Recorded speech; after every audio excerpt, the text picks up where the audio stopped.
All right. Well, obviously, I don't come in here wearing a pink shirt very often. But this is our breast cancer game. As far as the one game, the whole month we're promoting breast cancer awareness. But this is the one game that we've designated to really kind of participate, and excited to be a part of that. And this is actually the product line that they were talking about last week when we had the press conference.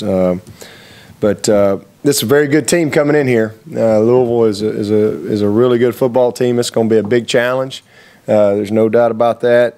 They're 5-1. They're well coached, and they're confident. They play with a lot of confidence when you watch this team, and as they should. They've had a lot of success over the last few years within their program, and have had a bunch of big wins. And they got a lot of veteran guys that are. I know they have a new coaching staff, but they got a lot of veteran guys that have been a part of some big games. So you can see the confidence when you watch them play. Good team. Offensively, they want to run the football, and they've got about 4 backs that are big and strong, and they're going to force the issue. They're a gap scheme football team, so we've got to do a great job at the point of attack and taking on double teams and those type of things, being very sound with your gaps, especially when they cut the ball back. You have to tackle well because, again, they will force the issue from a physical standpoint in what they do. And when you play a team that's really committed like they are to running the football, then obviously then you have to be very disciplined from a play action standpoint. Heavy play action team coming off their I formation, and they do an excellent job with their concepts on the back end as far as getting guys open and creating one-on-ones and cross-country type routes. So big challenge for us. Their offensive line is as good as we've seen. Bunch of veterans, 4 starters back. They're a little different than what I've seen. It's been a long time since I've seen an offensive line flip their guys. Although we kind of look like we flip our guys right now. Our guys are all over the place. But they will actually flip them. Left tackle, left guard, or go to right tackle, right guard, and they do an excellent job of positioning their guys. But really impressed with their OL. Very impressed. Big, strong, physical guys. And again, a bunch of guys that have played a long time for them. Tight end is a very athletic guy that can run, got good size. They really try to involve him in the passing game, especially on their boots and nakeds and that type of thing. The receivers, very talented, quick. Is a guy that had an excellent year for him last year. He's also a great returner for them. They've got speed in the slot. But the big question is whether or not Parker will be back, and guy's got 28 touchdowns or something in his career, and had, I guess, 12 last year. He is a great wideout, and so we expect him to be back this week. Sounds like he's going to play, so he's definitely a big-time weapon that they have not had to this point. So. And then quarterback, we've seen both guys on tape. The freshman went the distance last week up at Syracuse. Good young talent, and but we expect probably to see both quarterbacks in this ball game. Defensively, biggest word to describe them is aggressive, very aggressive. Same thing. A lot of guys who've played a bunch of ball. They were number 1 in the nation last year defensively, and they're number 1 in the nation this year defensively, and they're top 10 in just about every category you can come up with after. And they've played 6 games, so that's a pretty good. The stats can be a little misleading after 1 game or 2 games, even 3 games. But you play 6 games, you start to create a little bit of an identity, and this group has kind of picked up where they were last year. Very salty. And athletic, fast, long guys. They do a great job with their pressure packages. 55 is one of the top leading sackers in all of the country throughout his career. I think, Vic does Vic lead the country for his career? And this guy's somewhere in the top, few. And then 94 is another guy that's very involved in pressuring the quarterback. They do a lot with him. He'll come off the edge. He'll come up the middle. They'll move him around. They do an excellent job in creating or trying to create some confusion as far as, where their pressure's coming from, in and out of their 3- and 4-man front. They do an excellent job on the back end. This is the most aggressive secondary that we've played. They will attack you downhill. Their safeties, they really want to be involved. Very, very physical at safety. So this is a heck of a team. And again, they're #1 in the nation defensively for a reason. And it shows up on tape when you watch them. So a big challenge for us. Special teams, same thing. Excellent return people. So this is an all 3-phase challenge as we get ready for this one. But it's going to be another great day in the Valley. I mean, it's been a lot of fun the last couple weeks here. I think our crowds have been great. 3:30 kick. That's kind of the Chamber of Commerce kickoff time, I guess, around here. And I know everybody will be excited to have our 3rd game in a row here before we get back on the road next week. It surprises me we got 200 tickets left, so we need to get them sold if we got 200 left. So surely there's 200 people out there we can squeeze in somewhere and get those last few gobbled up.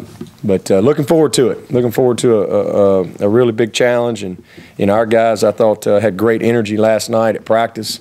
Getting back to work. I'm very impressed with how they played last week, and we've just got to continue to improve and prepare the right way so that we can have the type of performance on game day that we're looking for. Any questions? Would you go through where you are with your offensive line, with all the moving parts you have? We don't have enough time, Ed. We're a Chinese fire drill right now, but I tell you, it's fun. When we talked about it as a staff Sunday, as a matter of fact, the neat part of it is it's kind of forced us out of a comfort zone from a coaching standpoint. Usually you've got guys, they don't move around a whole lot in the offensive line. Maybe your left guard can play some right guard, but you usually don't, especially in the course of a game. You might change next week. Okay, my right tackle's going to play some left tackle this week or whatever, but you don't usually have as much going on as we have. I mean, we've created, this is by far the most versatility we've had in the offensive line. I mean, Kalen Davis is going to make some money because he's, first of all, playing great for us, but secondly, he's played everything. The only thing he hasn't done is snap the football. And he's done it all in a game. I mean, he's played everywhere. So it's really that part of it. I think the guys have taken ownership. They understand that, hey, we've got to cross-train. Where it's been a challenge is our practice, because like Reed Webster, for example. Reed Webster's played left tackle, left guard, center, right guard. He's played everywhere, and he's got to be the second center. But we can't give him all the second reps at center in practice. So we're having to be creative with how we split our reps and prepare the guys. But we are where we were last week, from a kind of a starting point. And obviously Guillermo's out. We didn't have him. We don't have him like we had last week. But Reed will be the second center. We're working Crowder at center. We're working Region at center. Region actually has done a little bit of snapping. He was, we kind of had a center tryout yesterday, from a snapping standpoint. So working those two guys. Zach Riggs is another guy that we're training up as a center that we think has got a chance to help us in time as he transitions from tight end to center. He's a redshirt freshman that understands what we're doing. He's not quite where he needs to be physically yet, but he can function there. Just being creative in practice is what is the challenge for us and what we're working on each and every day. Left tackle, we got Battle, we got Kalen, we got Reed, Mac has played a little bit of everything as well. So, that part of it's been good, and I think that it's allowed us to be prepared for what we're dealing with right now. The good news is, we're going to get Gore back, and we'll get Guillermo back, at some point as well. Is there concern then maybe going into a game against Louisville, you talk about probably one of the more aggressive teams you've seen, especially with some of the changes to the offensive line, maybe that communication and chemistry with guys switching around? Is there any concern on that end? Well, you're always concerned when you're playing a really good defense. And this is, statistically the best defense in the country, and they are very active, and they do a lot of. They don't just line up. They do a lot of movement. We have to do a great job of this game in identifying, and setting our protections and making sure everybody's on the same page. But the positive of it is these guys have played 5 games, and we've got some guys that have good experience up front, and they're really working well together. I really see us starting to gel as a group, and we don't have a lot of hands on board, but the ones we got, are pretty good workhorses for us, and I think that the chemistry and them understanding, hopefully that'll pay off for us. If we had a bunch of freshmen, it would be a little different. Explain a little more about it. In my mind, offensive linemen are among the smartest guys on most football teams at any level because of all they have to learn and to deal with during the course of the game. It's been my experience. Why does it take so long to develop one at this level? Oh man, it's the hardest position to play. First of all, you're blocking the Vic Beasleys and Corey Crawfords of the world. That's a problem. Grady Jarrett's. So physically, it's a challenge, but mentally, it usually is the toughest position to play early, and just because of all the things that you have to do, from coordinate. It's not like you're just learning one spot. Or one job. Your job depends on this guy and this guy and this guy, and it's all the whole package, just like the quarterback. It's all of the run game. It's all of the protections. It's blitz pickup. It's just a bunch of stuff. It's structures of defense, but it's not rocket science, though. But it takes a little time for these guys to be able to put it all together. Physically, maturity-wise, and then just mentally from an assignment standpoint. And because if you hesitate at all, you have problems. And then the technique part of it is a huge challenge. It's a huge challenge. Guys really growing technically at that position. There's so much stuff. It goes from pad level to hand placement to footwork and all those things, and you take a guy like Crowder, for example, he's right on schedule. He's not, he's a redshirt freshman, going to be a great player, but he's, Maverick Morris is another guy that's progressing. So it just is, that's just the way it is. It's the way it's always been. I've been around very few freshmen that have been great offensive linemen, very few. Chris Samuels, who, I was coaching on that staff when we had him at Alabama. He was the Outland winner, and was the third pick in the draft. And he was an awful true freshman and an awful redshirt freshman and an average redshirt sophomore.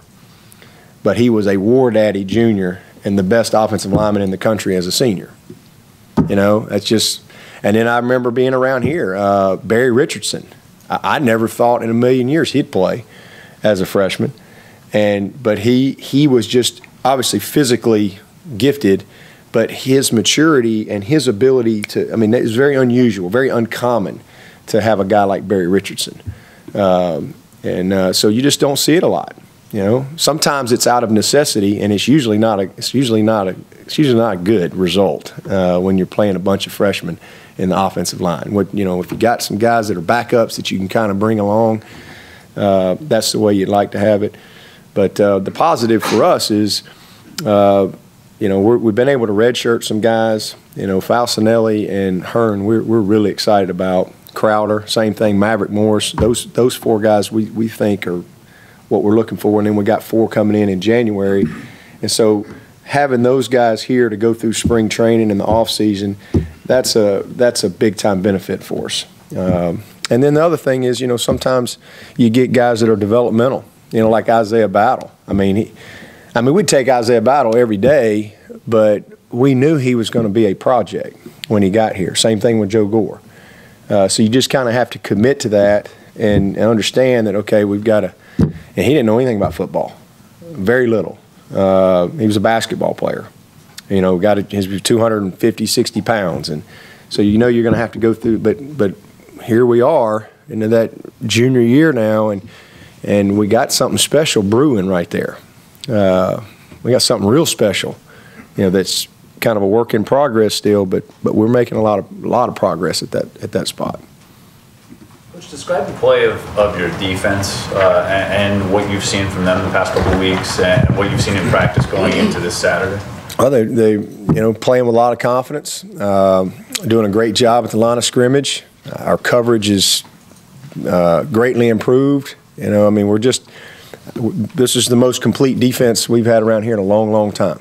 Guys are taking pride in attention to details, in knowing what to do. That was something that we really, wanted to improve on last week as far as, finishing the game, number one, but not giving up some of the charity where we just, we got 9 guys do a great job and 2 guys that completely just bust or try to do somebody else's job instead of doing their job first. I thought we were very disciplined in that regard last week. So we are becoming more disciplined. The guys have a good understanding of what we're doing. They're, again, I think, preparing the right way. They're excited to play. The leadership is tremendous on that side of the ball. And, that's the strength of our team. They after 5 games, we've made great progress. We've been very consistent. We're hard to run the ball on. If we can continue to be that way, then, that's going to hopefully lead to some good results for us. The Georgia game, you were dealing with a coordinator that came from Florida State and sort of looked at his schemes. Do you sort of use the same tactics this week with TigerNet? Well, different. It's different. In this situation, they've played 6 games. So, openers are always the hardest game because you hadn't seen their personnel, and what you're watching is guys that were there last year that aren't going to be there, and so you got to kind of sift through that. And you look at old film, but this is a different situation because, they've played 6 games. So you can see who they are and who their personnel is, and obviously, what they're committed to schematically, after 6 ball games. Just different. Have you looked at Louisville at all from 2013? Oh yeah. How are they different? Yeah. Not a lot different, to be honest with you. They got a lot of guys back. Physical, fast, aggressive. Grantham is a true 3-4 guy, as far as, philosophy-wise, but pretty much the same guys, and they're an attack defense, and that's what they were last year too. They're in your face, play with confidence on the back end, challenge you. You got to win one-on-one against these guys because they're going to challenge you in that regard. Talking about guys that developed from when they first got here till now. Talk about Vic Beasley a little bit, and he's on the brink of one of the special records here. The next sack, obviously, is that unusual record. It's a great story. It's a great example to a lot of the guys on the team, and he's been a starter for 1 year and 5 games. 1 year and 5 games, and he's about to break a record that's been around for 27 or 28 years. Games tied. Yeah. It was originally set that long ago, and Michael Dean Perry and Gaines Adams. You're talking about 2 great players, tremendous players that came here as D linemen, and there was no question. Vic Beasley just came here as a great athlete, and he was the change in him